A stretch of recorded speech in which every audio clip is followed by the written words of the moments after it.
Go to television. Your first appearance on TV, what would that be? It would be in 54 at Channel 13 in Memphis. That was Wink Martindale of the Mars Patrol. I was the Flash Gordon of Memphis.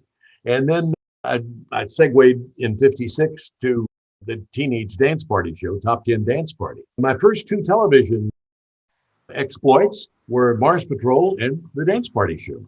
As far as game shows are concerned, were you a game show fan back in those days? I love game shows. One in particular, I used to get off the air at 9 o'clock in the morning, go down to Aldo's below, have my breakfast, and rush home by noon to watch Password with Alan Ludden. I was just totally mesmerized by that show. It was so simple, and yet it was so compelling. And so I did some research on Alan Ludden, and I found out that he went in 2 days a week, knocked out 10 shows, and the other 5 days he spent playing golf. And I thought, man, that's not a bad way to make a buck. So I went to Noel Rubloff and Harry Abrams, my agents at the time, and I said, you know, guys, I like game shows. And I said, I love Password. And I just wondered if maybe I can carve a somewhat of a career as a game show host. So they started sending me on game show hosting auditions. And the second one I went on was a local show on KTLA Channel 5 called What's the Name of That Song? And if it became a hit locally, they had a deal, the producers did, that it would go on NBC daytime. Sure enough, it was a hit. It went on NBC. I was the host. They shortened the title to What's This Song for TV Guide. What's the name of that song? Far too long. So What's This Song was my first network hit. It only lasted a year, Ross, but it got me launched into the world of game shows. You hosted or produced 21 different shows? Yeah. And you have the record, don't you? Yeah, Bill Cullen had the record until my 21st. Bill was a producer and gosh, he was so good at hosting. He was never at a loss for a job because everybody wanted Bill Cullen.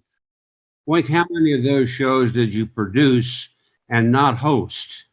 Whenever it's possible, I hosted it, but there were probably 6 or 7 out of the group that I did not host. I'm going to give a little bit of a rundown on them, and I'm not going to get to 21. But can you top this? Words and Music, Gambit, 6 years on Gambit, and then later Vegas Gambit. Tic-Tac-Toe, longest running show you had, I think, 12 years. And right. Then the new Tic-Tac-Toe. Yeah. Was that your favorite show? Yeah, it was, because I got used to those checks. That's great. Then Headline Chasers. Yeah, that's one that I conceived and produced, sold it to Merv Griffin. My show was the only show that he ever bought outside his own company. And he loved Headline Chasers. It was kind of like Wheel of Fortune, where you fill in headlines of the past and present. And it, unfortunately, it never, as they say in show business, it didn't find its audience. So it was only on for a year, but I still love that show. New High Rollers was one. Alex Trebek did the first version of High Rollers, and then later, when he went on to do Jeopardy, they brought back High Rollers, and the producers, Merrill Heater and Bob Quigley, came to me and allowed me to be the host. Yeah. The Last Word. Yeah. Great Getaway Game. Yeah. Trivial Pursuit. That was a Canadian situation, wasn't it? Yeah, we did that in Canada, and we also did The Last Word in Canada. Yeah. Boggle. Boggle. Everybody knows Boggle. Shuffle was one. Yeah. Debt. Now, Debt was a little bit different, wasn't it? That was a little different. People would play the game and try to pay off their debt up to $10,000. And that was on for about 3 years and was a minimal success. I always loved that show. I think the last one you did was Instant Recall. Was that about right? Yeah, I think that was the last one I did at the Game Show Network. Were most of your game shows on one network, or were they spread out pretty much? No, they were spread out. A lot of them were in syndication, like Tic-Tac-Toe was syndicated around the country on various stations. And Gambit, my first hit on network was CBS. That was 5 years. And then at NBC, of course, I did What's This Song and several other shows on NBC. And I did a show, get this one you didn't mention. Chuck Barris wanted me to do, when he was hot with Newlywed Game and so many shows, everything he put on the air seemed to be a hit. So I thought, well, if he comes to me and asks me to do a show, I'm going to do it. Unfortunately, it was the worst show he ever did. It was called Here Come the Mothers-in-Law. Oh. How's your mother-in-law? Oh. It lasted about 10 minutes. USA, here come the mother-in-laws. Now, ladies and gentlemen, let's meet our three mother-in-laws for game one. Mother-in-law number one is from Virginia, Minnesota. Loves to sell dresses and fried chicken. Beat Mrs. Florence Shapiro. Mother-in-law number two hails from the Holy Land and has no pets. Meet Mrs. Weedad Rafidi. Mother-in-law number three is from Cat, California. She loves to make beef stroganoff and also owns a cat. Meet Mrs. Dorothy Brown. The winning mother-in-laws for each game will be decided by this jury of bachelors and bachelorettes, selected from our studio audience, who will hopefully have their own mother-in-laws someday. Our mother-in-laws will have their own celebrity representatives who will address the jury in their behalf. Celebrity number one is one of America's favorite comedians, Mr. Louis Nye. Celebrity number two is currently co-starring in the popular television series Hogan's Heroes, Mr. Richard Dawson. Celebrity number three starred recently on the Dean Martin Summer Show, Mr. Sandy Barron. And now, here is your host and the star of Here Come the Mother-in-Laws, Wink Martindale. Thank you. Thank you, ladies and gentlemen. Thank you. If you had to pick your own mother-in-law from one of these three lovely ladies, which one would you choose? Well, you're all invited to join our bachelor jury in making that decision right after this message. Tell me about the funniest moment you ever had while hosting. The thing that comes to my mind, every season, Tic Tac was on the air for almost 13 years. And every season, when the new season started in September, for the rating books, we did an over 80s tournament where all the players, probably couldn't get by with this today, but all the players were over the age of 80. There was this one particular doctor, Dr. Reba Kelly. She was 96 years young and sharp as a tack. And I remember doing my interview with her. I was trying to be funny and said, Dr. Kelly, at your advanced age, she was a widower. I said, do you ever still think of dating? And I've never known whether the producers gave her this response or not. But she said, yes, Wink. As a matter of fact, I have 4 boyfriends. I said, really? She said, yes, I get up in the morning with willpower. I take a walk with arthritis. I come home with Charlie Horse, and I go to bed at night with Ben Gay. And our interviews weren't planned out, but we did have notes about, the various interviewees. And I always thought at 96, I'm not sure she came up with that, but it's something I still remember to this day. What is the key to being a good host on a television game show? I think, Ross, I've always felt that to be a people person is the main thing. I've always enjoyed working with people. I guess it goes back to my radio days, and and doing so many television shows and interviewing so many people, and it was always an interesting thing to me to have a new contestant walk out, and you've got maybe 30 to 45 seconds, maybe 60 seconds at the most, to glean from that person interesting tidbits that are interesting to the studio and home audience. And the better that interview and the better those comments, the better the show is going to be, because it can make the show better.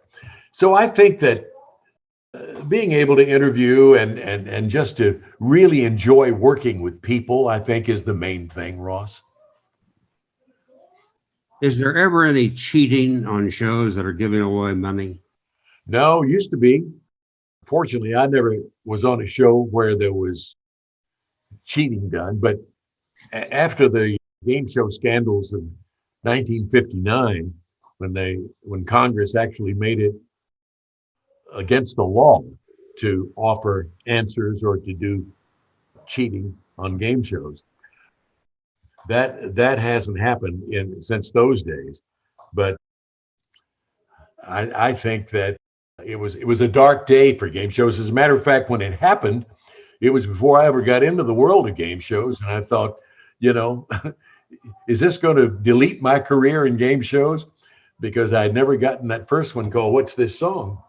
But fortunately, that cleaned up the situation. And as far as I know, there has never been since 1959 another situation of that making. Wink, if I ask you to name your favorite game show hosts, who would be on that list? Well, top of the list would be Bill Cullen, because he was witty. He was not only witty, he was funny. He could handle any situation. And he's the one that I admired the most when I even thought about the idea of being a game show host. I have thought that Peter Marshall was terrific. Certain game show hosts, I think, Ross, are indigenous to certain shows. Peter Marshall, Hollywood Squares, Bob Eubanks, Newlywed Game. I don't think anybody could have done Newlywed Game better or even close to doing it the way Bob Eubanks did it. He was just terrific. And Bert Convey was always a favorite of mine. Did a show called Tattletales on CBS, which Sandy and I had the pleasure of being on. He was terrific. And of course, how do you name game show hosts without mentioning Bob Barker and The Price is Right, and the great Alex Trebek, the late Alex, who we just lost this past year. I can't imagine anybody doing Jeopardy other than Alex, because he was so professorial in his tone and the way he approached the show without trying to be funny. He was just perfect for Jeopardy. And of course, Wheel of Fortune, I think, is perfect with Pat and Vanna. And I could go on, but those are some of my favorites.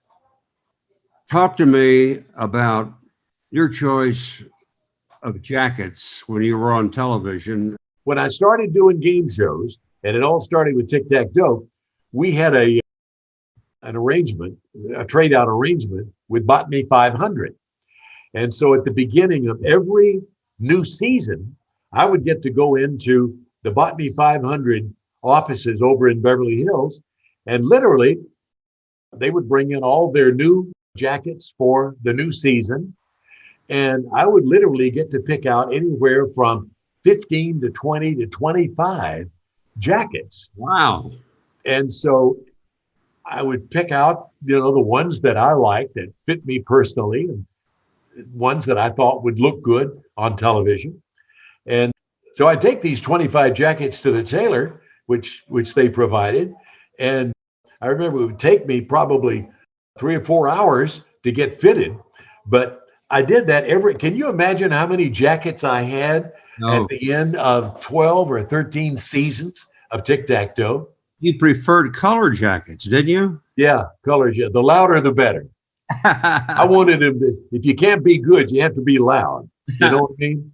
Yeah. And I used to provide all my nephews with their jackets back in Tennessee, and gave a lot of those to charity because they were fitted for me, and Botany 500 didn't want them back. Oh. So I still have some Botany 500 jackets that I wear to this day. That's wonderful. You've been some TV commercials. I guess the best one I can remember is when you did something for the website Orbits. Yeah, I did some Orbits commercials, yeah. Any others that you I like? remember the first commercial I ever did, and this shows up on the web too. You can go see it. The idea was revisiting the 1949 auto show.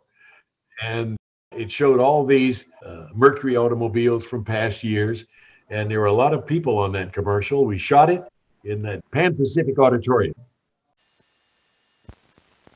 And now the star of the 1949 auto show, the car of the future, the car the public wants, the all-new DeSoto. And long skirts will be the next look on the fashion scene. The Studebaker will be the next look on the automotive scene. So the man to see if you're buying your next car for keeps is your nearby Packard dealer. Longer, wider, the 49 Hudson is the car for you. So Volkswagen will constantly be changing, improving, and refining this car.